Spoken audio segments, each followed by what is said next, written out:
I'm going to be using some solid colored clay today. You can use whatever colors you want. These are actually just two colors that I picked. I wanted a light and a dark. I actually made these colors and I made them using scrap clay. So I made that in a previous video a couple weeks back, I guess. And these are all the colors that I made, so I wanted to try and start to use them up a little bit. You can use whatever colors you want. I would recommend using a light and a dark since we're going to be doing a striped pattern. So I didn't want them to be too stark and different, like a really, really dark color and a really, really light color. I wanted them to be kind of similar, and I wanted them to be the same kind of color family, like purples or blues, pinks, greens, whatever. But these are the colors I chose. I'm going to roll them out to the same thickness using my pasta machine, doing it on the thickest setting. You can do it by hand if you want to.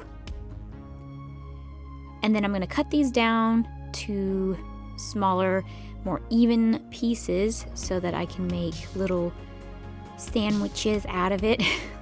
Little square sandwiches. Actually, they're more rectangular, but who's counting here? Just get those down. You can really make them as big as you want to. You can make them square. You can kind of do whatever you want to at this point. I just did want them to be in a striped pattern, so just different colors. We're going to alternate between the dark and the light. And I do want them to be the same thickness and the same width, height, dimension, everything, or roughly there. It's going to kind of get smushed a little bit here and there, so it doesn't have to be perfect, but in the beginning I kind of wanted it all to be even. And I was perusing online and just kind of came up with this idea when I was trying to dream up something to make for you guys.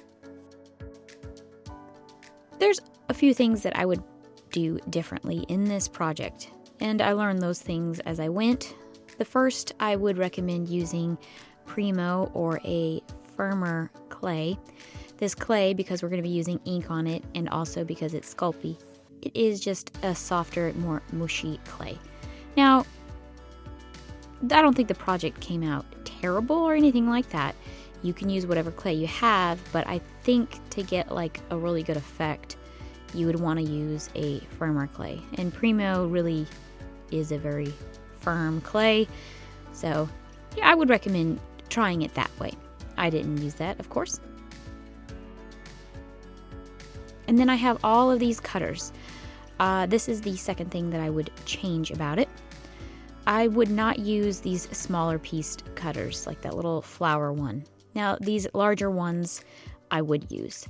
The whole point of this was to kind of make the pattern of the cutout into the clay so that you could kind of see those shapes.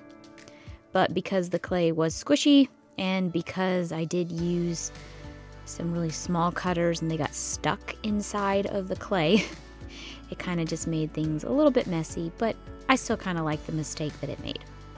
I'm cutting down almost all the way to the bottom. I didn't want to completely sever it, so you'll see a little piece still connected at the bottom. I just found that that was going to be easier to kind of keep everything stuck together a little bit better. These are the colors I'm going to be using. Again, you can use whatever color alcohol inks you want. These are just colors I thought looked pretty together, and I did want a variety of colors so that it would be a nice vibrant color against all of those purple colors, the light and the dark one. So I just decided to pick a couple. Pick whatever you want. You can pick more if you want. You can pick less. You can just do like a colored theme. Maybe you just want to do two. You could do that. I'm filling up the hole a little bit. It's gonna leak all out. So basically I just want to get a light coating all over the surface on both sides of the cut, and any excess you can wipe away or kind of squeeze out, and I'll show you here in a little while.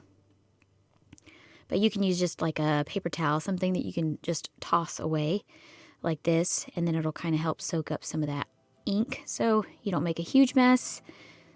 I was actually surprised by the messiness that I contained in this project. I was like, whoo, oh doggy. This is going to be a doozy to clean up, but it actually really wasn't. I was really proud of myself. Pat on the back, clap, round of applause. So you want to kind of put it back together as you're going here, right? It will be a little bit difficult, so you're going to have to maneuver it a little bit to get them to stick together. And it will eventually dry, so it's going to come back together. It does make the clay a little squishy, like I said. This one that I did here on the corner, I just love the pattern it made, but it was really, really difficult to get it down inside of the clay. I couldn't go all the way down to the bottom. Now, if you wanted to do like a couple of like superficial kind of cuts so that you can actually pull it out, you could do that. I did this one in the very center. It got stuck in there, and it was fun to try to get that cutter out and not completely destroy the clay, but it kind of is gonna like really mess with the pattern inside of the clay, so it was kind of fun too at the same time. The mistake was a good mistake. I would use larger cutters like this. That's what I would use, more circle, square, rectangle, bigger cuts with larger cutters that aren't going to get necessarily stuck in the clay. And you want to do it kind of towards the edge and not so much all the way in the middle. I think that would help too. So the slimmer you can make your piece, like the width of it. So mine's not very wide. It is long, but it's not very wide. I would even make it a little bit less wide. So it would be a little bit slimmer, so you could put your cutters down in there and you could get a nice cut, but you didn't have to go from one side of the clay to the other. I hope that made sense. Just keep making your cuts until you have as many as you want. The more, I think, the better. And then I'm gonna just start kind of pushing it back together and using this napkin to soak up any of the excess inks that might kind of spill out a little bit, and to hopefully take away some of the moisture in the clay. And I am going to put this in the freezer. So I put that in there for about 15 minutes. That was to firm it up so that I could cut it. Honestly, I should have made a cut and then put it back in the freezer for 15 minutes and then made a cut and then put it back in the freezer. And this would have helped keep it together a little bit better, because again, it is not Premo clay, but the project did come out pretty, so I'm not completely knocking the clay brand. You use whatever you want, and if you come up with a better idea of how to do this, I mean, totally power to you, because that's what it's about. You'll see some of the patterns in there from the cutters, the specific cutters I used on the top, and then the bottom is not all the way gone through because I didn't use the cutters, so the bottom part is not going to be really usable. It'll be more like a scrap piece.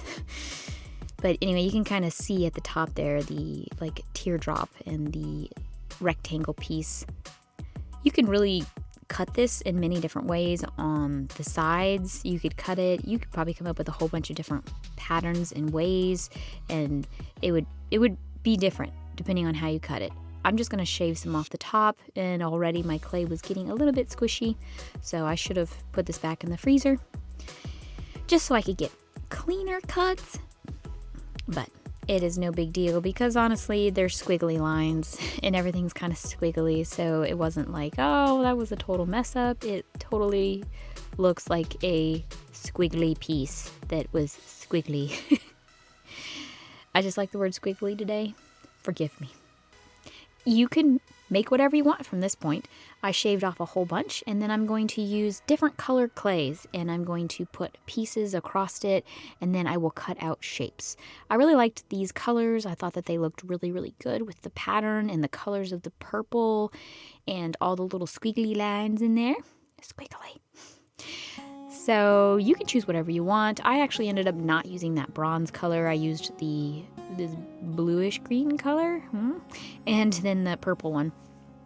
And then I made a scrap piece also. But you could really make whatever you wanted to. You could just cut out solid colored pieces from this just by making a veneer. I really, really like the solid colored clay in the background against the patterned pieces. So that's what I'm into lately, and that's what I won't do. These were all of the pieces left that I didn't use. So I decided to go ahead and just kind of stack them on top of each other, because it's a big old mess anyway, and you really aren't going to be able to tell the difference. So I'm going to make a scrap piece, quote unquote, from this, and just kind of putting all of the pieces back together, making a veneer out of it, smoothing it out. This is the piece. Get the front and the back. You can choose whatever one you like the best. I think that this side is not as pretty as this side, so I'm going with this side. Cut out your pieces, make whatever you want. I'm calling this a scrap piece, but really it's, you know, not, I guess. So cut out your piece. This is the hardest part for me. I can never decide what I want to cut out. So I cut out something, and then this are the scraps from that. So with this, I decided, you know what? I'm going to make a color. I want to see what color this is going to make. And obviously probably would have made a purple, right? Because it's a lot of purples in there. And you would be correct. So I'm just going to kind of mix it up and then run it through my pasta machine until it's thoroughly mixed. And I came up with this really, really pretty purple color, which I will put in my mixed clay box. And I will eventually use this color too. And then I'm going to show you what I made. Beautiful. I like them. I really like the way they came out. I like all the little squiggly lines on there. I love the little, like, electrified look to it, I guess. Like the streaks of color going through it. It's very pretty. It would be really fun just to make these in different colors in the background. I think that really that changes the piece a whole lot depending on how you cut it out, what shape, and then what color you use. So again, this is another piece that I made.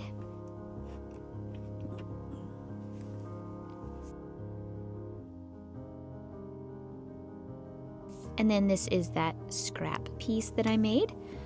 I like it. I kind of like the pattern and no background color to it.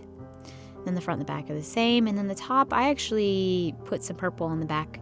So you could actually flip it over and have a colored, like purple with the little pattern. I don't know. Totally up to you. You can do it both ways. I hope you enjoyed this video. Thank you so much for watching. Thumbs up, subscribe, and check out my other Frugally Delicious channel. Thank you so much for watching. Bye!